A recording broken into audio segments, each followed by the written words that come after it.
In today's class, we will see about the Routh's method, how to form a table. So the Routh's criteria method determines the location of poles of a characteristics equations without solving the equation.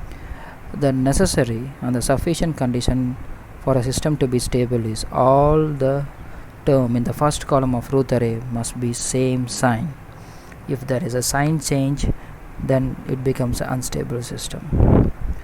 So that's what we are told. If there is any sign change exists, then the system is unstable.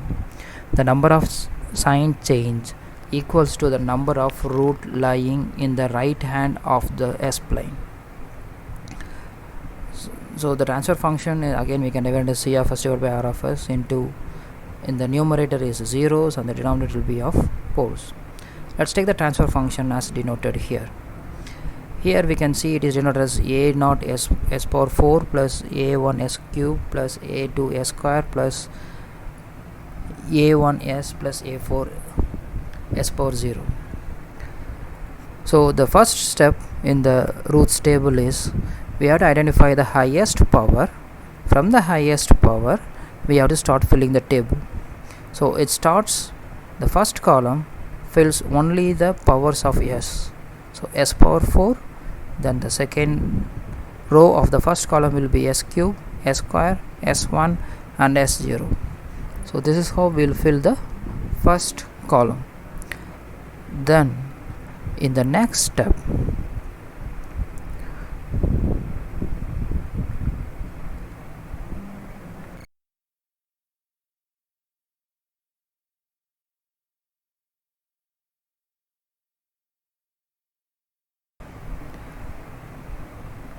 now we have to fill the coefficients.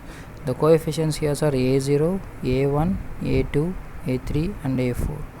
So here we have to write, start with the highest power s power 4, that is a0, then we have to skip s cube, then we have to take the a2, then skip s power 1, then the constant a4. Similarly we have to fill for the s cube. Now from the s cube we have to write the column as a1, skip s square, then write a3. So and the last term is not there, so we have to write it as 0.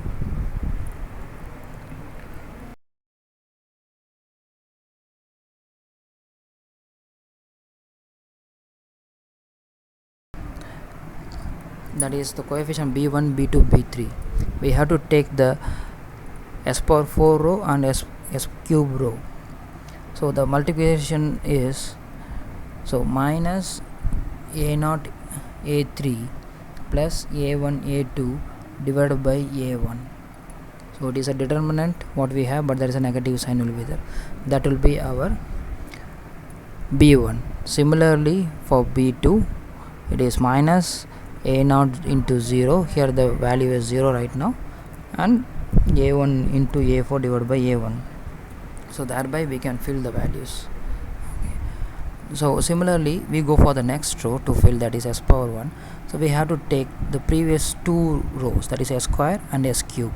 So now we have to multiply, take it from a1 a3 b1 b3, whereas for the c2 we have to take one a1 0 and b1 b3. The rule, the multiplication applies the same. The first one it is minus a1 b2 plus b2 a3 divided by b1. Similarly for the c2, minus a1 b3 plus b1 into 0 divided by b1. Similarly for c2, so we will get the term as zeros because b3 is also 0 for us.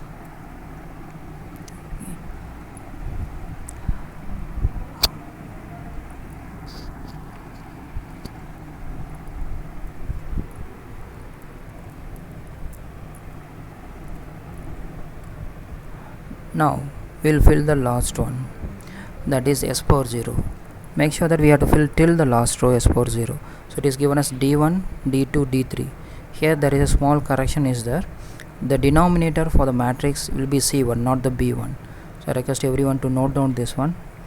It will be of c1. So it is b1 minus b1 c2 plus c1 b2 divided by c1.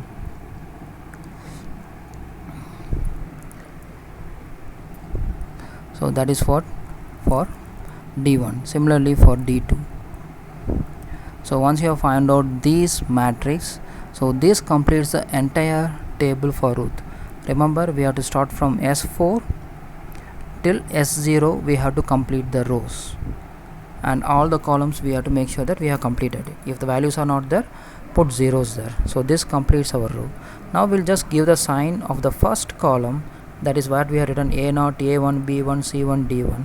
So make sure that this, if all the signs are positive, then the system is a stable system and all our routes lie on the left hand side of the plane. In the second scenario, if we have plus sign, okay, and I have B1, C1, D1 is all negative sign, then there is a one sign changes there. That means one pole lies on the right hand side plane. So as we already know from the previous video, that if we have one pole on the right hand side, then the system becomes unstable. If we take the another scenario, if we have all the plus sign and if there is a more than one sign change, then it becomes unstable.